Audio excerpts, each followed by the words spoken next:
राधे राधे। श्री लोकनाथ गोस्वामी पूर्व बंग के यशोहर जनपदीय तालखेड़ा ग्राम में 1540 वैक्रमीय वर्ष की मधुर मंगल वेला में श्री लोकनाथ गोस्वामी का प्रादुर्भाव हुआ था। आपके पिता का नाम श्री चक्रवर्ती पद्मनाभ तथा माता का नाम श्री सीता देवी था। इनके पूर्वज भारद्वाज गोत्री महाकवि श्री हर्ष की उस ब्राह्मण वंश परंपरा में थे। तत्कालीन बंग शासनों के बिना किसी जाति संप्रदाय भेद विचार इन लोगों को पूर्ण सहायता प्रदान की थी। श्री पद्मनाभ चक्रवर्ती श्री अद्वैत आचार्य द्वारा स्थापित अद्वैत परिषद के प्रारंभिक छात्र थे। उस समय विद्यालय में प्रतिदिन शिक्षा आरंभ तथा अवसान पर कुछ समय के लिए संकीर्तन करना अनिवार्य था। श्री पद्मनाभ जब तक रहे इसमें पूर्ण सहयोग देते रहे। प्रतिदिन के अभ्यास तथा श्री नाम संकीर्तन गुणोत्तरता के कारण वे भव रस सागर में डूबने और थिरकने लगे। शिक्षा समाप्ति के पश्चात वे संस्कृत साहित्य के विद्वान के रूप में माने जाने लगे। श्री पद्मनाभ के समान उनकी पत्नी परम वैष्णव विदुषी थी। आरंभ से ही श्री लोकनाथ पूर्ण प्रतिभा संपन्न बालक थे। उन्होंने अपने पिताजी से कोश, काव्य, अलंकार, न्याय, व्याकरण का अध्ययन किया और समुचित शिक्षा के पश्चात वेद एवं वेदांग तथा भागवत शास्त्र के विधिवत अध्ययनार्थ श्री अद्वैताचार्य के समीप नवद्वीप यात्रा की। श्री पद्मनाभ के पूर्ण निर्देश एवं स्नेह संबंध के कारण आचार्य पाद ने इन्हें अपने समीप रखकर श्री कृष्ण लीला ग्रंथ, श्रीमद् भागवत आदि शास्त्रों का अध्ययन कराया। उस समय श्री गौरांग देव भी श्री अद्वैत परिषद के एक सर्वश्रेष्ठ सांस्कृतिक छात्र थे। आचरण में अभिरुचि देखकर उन्हें मंत्र शिष्य बनाकर इन पर अनुकंपा की और विशुद्ध हुई लोकनाथ निर्धारणार्थ इन्हें श्री गौरांग देव के हाथों सौंपा। प्रभु का भी इन पर अपार स्नेह था। जहाँ जाते साथ रखते। गंगा तट विहार हो या पूर्व बंग यात्रा, इनके साथ प्रतिबिंब की भांति रहने लगे। माता पिता के अदर्शन के पश्चात श्री लोकनाथ की मनोदशा में एक व्यापक मोड़ आया। वे संसार को त्याग सन्यासी बन बैठे। इधर नवद्वीप में उनके विभिन्न साथी श्री गौरांग चंद्र से सांसारिक जाति जन को एक नवीन संकीर्तन भवधारा प्रदान की। लोग पागल हो चले। श्री लोकनाथ भी उस प्रेमामृत धारा में अवगाहनार्थ आए। 1566 वैक्रमीय का मार्गशीर्ष मास था। श्री गौरांग देव की अवस्था उस समय 24 वर्ष की थी। वे तिरोहित रूप से पुनः एक बार अपनी प्रारंभिक पंडित परिषद के आचार्य श्री अद्वैत पाद के समीप पहुँचे। आचार्य ने उन्हें श्री गौरांग देव के चरणोपरांत में पहुँचा दिया। अब वे नटखट निमाई नहीं थे। उनकी वह भाव मुद्रा पूरी तरह बदल चुकी थी। हाँ कृष्ण कहकर रोते हुए उनकी आंखें सूज जाती थी। आंसुओं से पृथ्वी का रजकण दलदल बन जाता था। श्री लोकनाथ ने इतने अनुपम रूप की कल्पना भी नहीं की थी। यद्यपि वे प्रभु से 2 वर्ष ज्येष्ठ थे, तथापि प्रभु का यह उत्तम प्रेमावेश दर्शन कर वे अपने को रोक न सके और रोते हुए श्री चरणों पे गिर पड़े। श्री गौरांग देव ने भावावेश में भूमिष्ठ श्री लोकनाथ को उठाकर छाती से लगा लिया। यह दैन्य करने लगे। प्रभु ने इन्हें अपने समीप बैठाकर नवद्वीप में अवतरण का सारा वृत्तांत सुनाया। प्रभु को लोकनाथ की भागवती समझते देर न लगी। वे इन्हें एकांत में ले गए और कहने लगे, लोकनाथ, तुम मेरी ओर देखकर वृंदावन जाओ। वहाँ कुछ दिनों पश्चात रूप सनातन गोपाल भट्ट के साथ रहकर ब्रज विशद वैभव, ब्रज की वैशिष्ट्य, भावलीला, विलुप्त तीर्थों का समुद्धार करना। मैं भी अब शीघ्र संन्यास धारण कर रहा हूँ और इस संन्यास बेश में देव दुर्लभ धन श्री हरिनाम संकीर्तन को बिना जाति वर्ण धर्म विचार के मुक्त हस्त से वितरण कर कलयुग का भार हरण करूँगा। श्री गौरांग देव की आंतरिक भावना से ही श्री लोकनाथ को यह समझने में विलंब न लगा कि प्रभु शीघ्र ही सांसारिक बंधन को त्याग कर ब्रज विधिपथिक रूप में अग्रसर होने वाले हैं। उनका वह अभिनय रसराज वेश, कल कुंचित केश कलाप अब अतीत की स्मृति को हो जाएगी। यह विचारते ही उनके नयनों में अजस्र अश्रुधाराएं प्रभावित होने लगी। वे रोते विलखते श्री प्रभु के चरणों में गिर पड़े। अंतर्यामी श्री गौरांग देव ने श्री लोकनाथ बिलखते कर हृदय से लगाया और कहने लगे, लोकनाथ, इतने अधीर न बनो। मैं जिस कार्य के लिए इस धराधम पर आया हूँ वह इस अवस्था में रहकर नहीं हो सकता। ब्रजंगनाओं के विशुद्ध राग का परिवर्ण बिना ग्रह त्याग किए नहीं हो सकता। मैं इसी माघ में घर छोड़ने वाला हूँ, पर यह परम गोपन वृत्तांत है। तुम श्री वृंदावन जाओ, मैं शीघ्र वहाँ आ रहा हूँ। श्री लोकनाथ परम व्यथित आदर भाव से श्री प्रभु तथा उनके प्रिय पार्षदों के श्री चरणों में एकांतिक प्रणमन कर श्री पंडित गदाधर गोस्वामी के शिष्य भूगर्भ को साथ लेकर श्री हरिनाम ध्वनि से जागतिक जीवन को भगवत भावापन्न बना श्री वृंदावन आए। वृंदावन उस समय तक एक गहन वन के रूप में था। न कोई आवास, न जनजीवन, चारों ओर एक नैसर्गिक सुषमा का साम्राज्य था। वे आकर श्याम तमाल के तले रुके और वहां बैठकर श्री कृष्ण प्रेम में विह्वल हो उनकी ललित ललाम लीलाओं का अनुस्मरण कर कभी रोते तो कभी नाचते। तथापि उनका मन श्री गौरांग देव के श्री चरणों में था। इधर श्रीमन महाप्रभु ने 1568 वैक्रमीय वर्ष में संन्यास धारण कर दीक्षा की और यात्रा की ओर और वहां कावेरी नदी स्थित श्री रंगम में 4 मास तक वेंकट भट्ट के सदन में स्थित हो दक्षिण प्रांत में संकीर्तन की धूम मचा दी। श्री लोकनाथ भी प्रभु का दक्षिण आगम सुन श्री प्रभु से मिलने श्री रंगम पहुंचे, किंतु तब तक प्रभु वहां से जा चुके थे।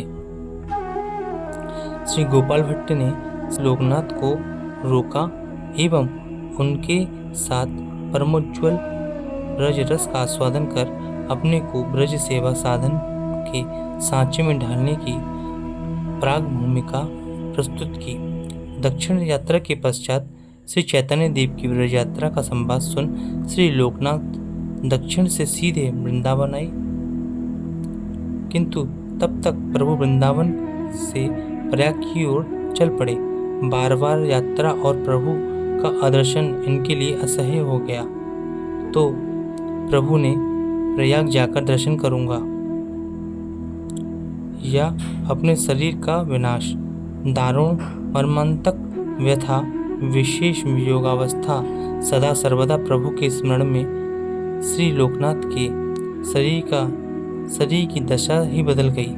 रात्रि को प्रभु ने स्वप्न में आदेश दिया, लोकनाथ, मैं तो सदा तुम्हारे पास हूँ, तुम वृंदावन सीमा से बाहर न जाओ। मैं प्रयाग से सीधा नीलाचल जाऊंगा और वहाँ के समाचार तुम्हें देता रहूँगा।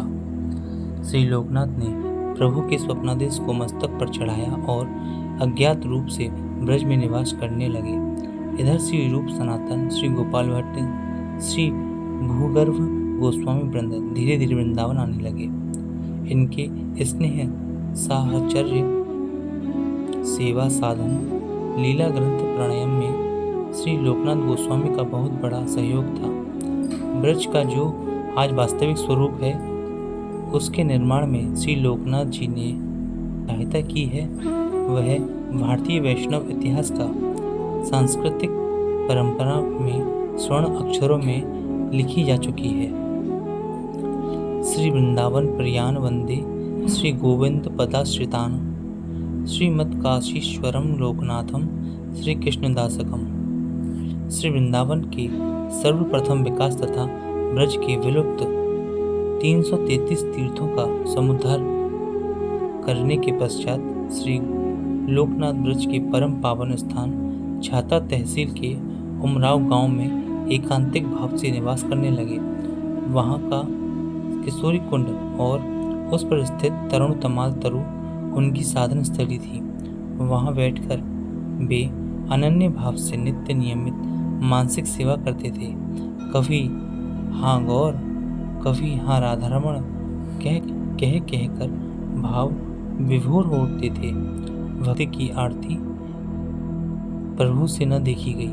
उन्होंने स्वप्नावस्था में श्री लोकनाथ से कहा कि तुम व्याकुल न होवो, इस किशोरी कुंड से मुझे निकाल कर पूजन करो, मैं बहुत दिनों से क्षुधाग्रस्त हूँ। श्री लोकनाथ जगे और किशोरी कुंड से विग्रह को निकालकर अभिषेक करने के साथ श्री राधा गोविंद नाम से श्री विग्रह की स्थापना की। तुरंत भोजन बनवाकर भोग लगाया। फूलों का चयन कर सैया पर निर्माण किया। वे अब लगे पत्तों का पंखा बनाकर हवा करने। अब सारा दिन उनका राधा विनोद पूजन में व्यतीत होता था।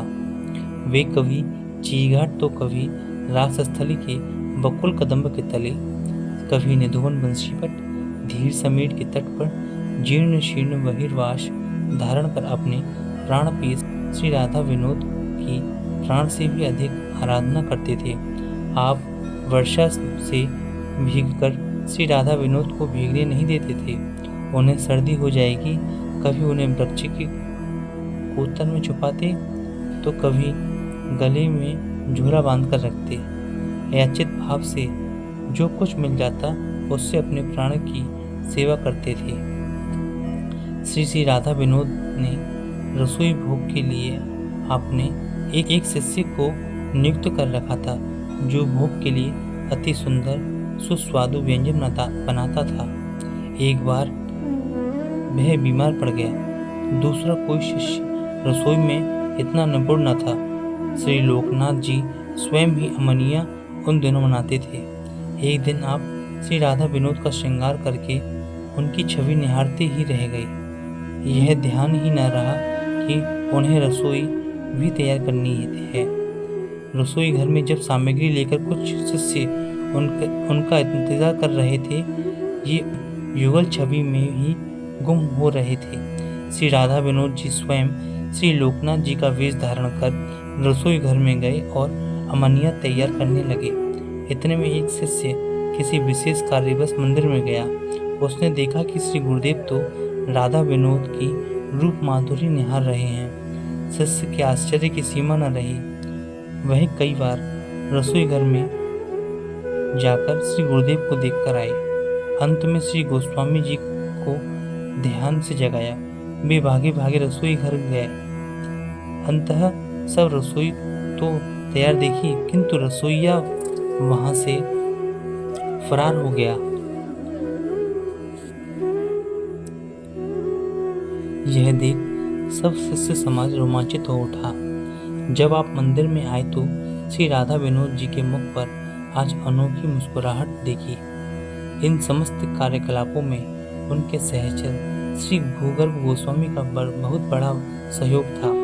श्री चैतन्य देव की जीवे दया नामे रुचि वैष्णव सेवा वाणी का उन्होंने अपने जीवन काल में बहुत कुछ उपदेश दिया। आज संसार में चैतन्य धर्म का जो प्रचार एवं प्रसार है, उसमें श्री चैतन्य देव के सर्वप्रिय एवं प्रथम अनुयायी श्री लोकनाथ का बहुत बड़ा हाथ है। श्री नरोत्तम दास को दीक्षा देने के पश्चात श्री लोकनाथ का यही लौकिक कार्य प्राय समाप्त हो चुका था, तो कुछ भजन साधन संपत्ति थी नरोत्तम को दे ही चुके थे।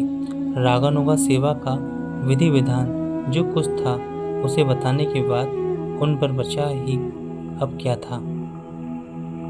इसके पश्चात श्री लोकनाथ गोस्वामी बहुत दिन जीवित न रह सके। अंतिम समय की बेला सामने थी, परंतु इतने पर भी वे डर थे। उन्होंने जीवन भर जो दैन्य भाव धारण किया उस पर जरा भी आँच न आनी थी।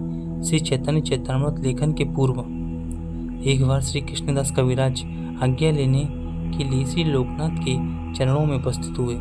समय अपने विषय में उल्लेख न करने की प्रभुपाद ने आज्ञा दी, किंतु उन्होंने कविराज महाशय को समय समय पर जो सच्चिनंदन की रसभाव लीला का दिग्ध दर्शन कराया वह वैष्णव जगत की अपूर्व निधि के रूप में आज भी वर्तमान में है।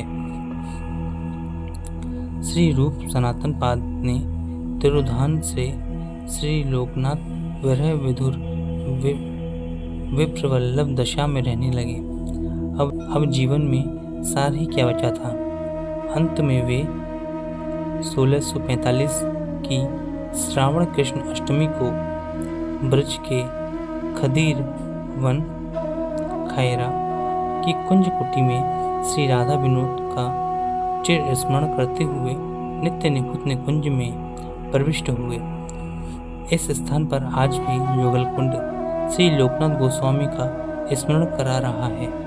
श्री वृंदावन में जहाँ विश्वनाथ चक्रवर्ती पाद सेवित श्री गोकुलानंद विग्रह विराजमान है, वहाँ श्री लोकनाथ सेवित राधा विनोद विग्रह एवं चैतन्य देव प्रदत्त श्री रघुनाथ दास गोस्वामी की गिरिराज शिला आज भी पूजित हो रही है। इसके समीप ही श्री लोकनाथ दास गोस्वामी, श्री विश्वनाथ चक्रवर्ती पाद तथा श्री नरोत्तम ठाकुर महाशय की समाधियाँ भी हैं। राधे राधे। ऐसे ही संतों के चरित्रों को सुनने के लिए हमारे चैनल को सब्सक्राइब करें और अधिक से अधिक शेयर करें। राधे राधे।